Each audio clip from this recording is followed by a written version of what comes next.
Hello, it's Kathy Cassidy.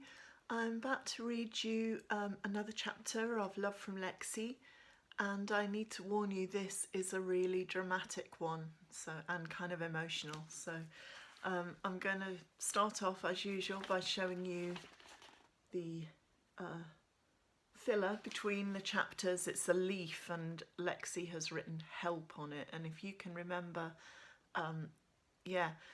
Marley has just been attacked in the park after really baiting Charlene and her boyfriend, and he's badly hurt.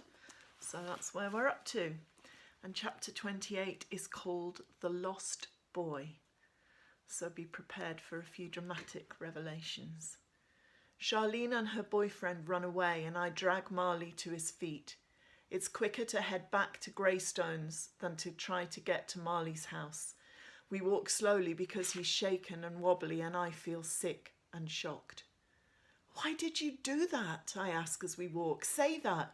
You were horrible. I know Charlene's a bully, but what you called her, there was no need, Marley. You asked for that fight. You made it happen." He just shrugs. "Don't make me feel any worse than I do," he mutters, and I'm silent again, exasperated. I know how wound up he's been. Whenever Marley gets close to breaking point, it ends this way. He looks for someone bigger and meaner than he is, and then launches into a fight that can only end one way. As we approach the old railway carriage, I let go of Marley for a moment to unlock the door. He sways a little, holding his ribs, then follows me inside, slumping down onto one of the bench seats as I fill the kettle and soak a clean cloth in hot water. In the light of the old railway carriage, I can see that his right eye is bruised and swollen, his cheek grazed. By tomorrow, he's going to have a pretty spectacular shiner. The timing could not be worse. "Why'd you do it?" I ask him as I wipe the blood from his face. "It's like a compulsion. The bruises from last time have only just gone. We talked about this. How it could mess everything up for the band. You genuinely picked that fight out of thin air, Marley. I don't get it." "I'm not a coward," he says, wincing as I tried to bathe his eye. "If someone hits me, I'll hit them back, even if they're bigger than me. I'm not scared of anyone, not even my dad."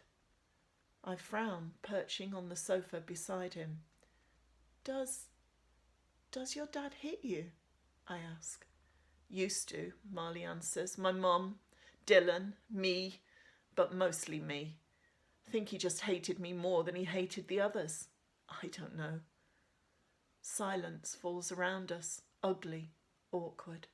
For weeks I've been aware that Marley is holding back, showing me just a tiny slice of who he is, and now I know why. He takes a deep breath. He doesn't hit me anymore. He's banged up, in prison.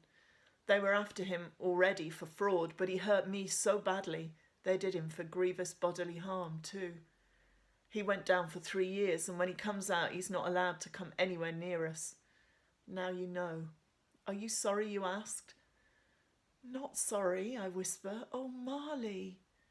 He shakes his head, distant, as if dredging up more memories. "I want to tell you all of it, Lexie," he whispers. "I've never told anyone before, never met anyone I thought would understand. But you, maybe you will." "Tell me," I say. Marley frowns. "Do you remember when you said it felt like we were more best friends than girlfriend-boyfriend? Well, that's a part of it. I'm no good at relationships. I don't find it hard to actually get a girlfriend, but things never last. I know I have a bad reputation." "It's okay," I whisper, but it's not okay, obviously. It's not okay at all. "Do you want to know why he hit me, Lexie, that last time?" Marley demands. "My dad. He caught me kissing someone from school, and he was so angry, so disgusted, he tried to beat the badness out of me. He put me in hospital." "Oh, God." Marley takes a ragged breath in, raking a bloodied hand through his fringe. His eyes brim with tears, as if dragging up the past hurts him more than his ruined face. "Do you understand what I'm telling you, Lexie? Do you know what I'm saying? Yes, your dad caught you kissing some girl from school. He shakes his head, shoulders slumped, silent for a long moment. No, Lexi, not a girl, he tells me softly at last. I wasn't kissing a girl. Do you hear what I'm saying? Do you get it now? My eyes open wide. I don't, but what? I murmur, is this a joke? It's not a joke. I think I might be gay, Lexie, Marley says. Please don't hate me. Do you see now why my dad hated me so much? Why I hate myself? Why things between you and me got kind of weird? I've stopped listening though.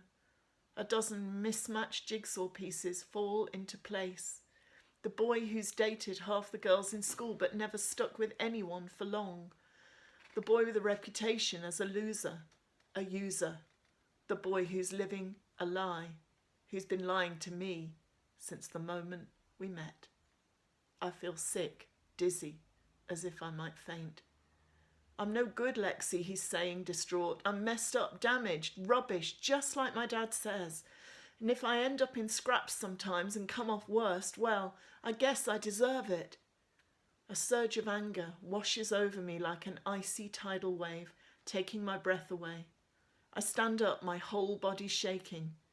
Are you asking for my sympathy, I say? Seriously, when you've been lying to me all this time, playing games with my head? You told me I was different, that you'd never felt this way. I haven't. You are, he protests. I thought that maybe this time things might work out. I've tried so hard. But no matter how hard he's tried, Marley cannot bear to touch me. No matter how much he cares, I'm not enough. I'm not wanted, not needed, all over again. The taste of rejection is like ashes on my tongue. I slam out of the railway carriage, his voice echoing behind me. I fumble my key into the lock of 3 Kenilworth Road and bolt up the stairs. Moments later, there's a knock on my bedroom door and I hear Mandy's voice asking if I'm okay. Not okay, I croak. Please, leave me alone. But Mandy doesn't seem to hear because the door creaks open and she comes in anyway, sits down beside me on the bed. What's happened, Lexi? She asks. Is it something to do with Marley?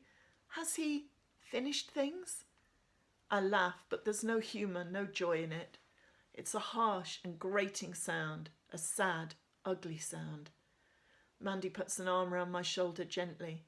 I want to move away, keep her at arm's length the way I always have, but suddenly I'm so weary of it all. I need someone to talk to, someone like a mother, and Mandy is here. She cares. It's over between me and Marley, I choke out. But it's not what you think. It's worse. He doesn't want me at all. He never did. He's gay. I tell the whole story, the mutinous rehearsal, the fight, the confession. Oh, sweetheart, Mandy says, I'm sorry. That must be so hard for you to take in. You liked him so much, your first boyfriend. But it's good he's found the courage to tell you, Lexi. He must be a very mixed up, messed up boy right now. Very lost. But I think he's trying to be honest, trying not to hurt you. He's failed then, I whisper. It feels like he smashed my heart to bits. What's wrong with me, Mandy? Why can't anybody love me? Why do they always walk away? Mandy sighs, wiping my tears away with a tissue, stroking my hair. She's so close I can feel the tickle of her wavy hair against my cheek, breathe in the smell of her citrus shampoo. Somehow quietly and without me even noticing, Mandy has become more familiar to me than my own mum. Lots of people love you, Lexi, she's saying. Me and John, Bex, your friends. You are an amazing girl. You really are. I think Marley cares about you a lot. It sounds as though he's just coming to terms with things himself. It won't have been easy for him. No, but it hurts. I know, Lexi. I know. I don't want to feel sorry for Marley, don't want to understand. Right now I just feel humiliated, foolish, rejected. Rejected all over again. Mandy seems to know just what I'm thinking. Lexie, we never talk about your mum, but maybe it's time we did, she says softly. I think she loved you very much. We don't know what happened or why she vanished, and that's tough. Perhaps she had no choice somehow, but even if she did, maybe she believed you'd have a better life without her. I'm certain of one thing, Lexie. If your mum is out there somewhere, if she is, well, she will never stop loving you. If she loves me so much, why isn't she here? I yell. I push Mandy away, stumble across the bedroom to the window as if by looking out at the starry sky I might somehow find some answers. Why didn't she care enough to stick around? I hate her, Mandy. I hate what she's put me through. All these years, sick with guilt, thinking it was my fault. It was never your fault, Mandy says. Never, not for one moment. You were 9 years old. But she didn't love me enough to stay, I murmur. And then the tears come again, and Mandy's arms around me, holding me tight. It's like a floodgate has opened, all the stress and pressure of the last few weeks, the hopes and dreams smashed into pieces, the nightmares, all of it comes out. I'm crying for me, and I'm crying for Marley, and I'm crying for the little girl I used to be, the girl who lost her mum and blamed herself, carried that blame for way too long.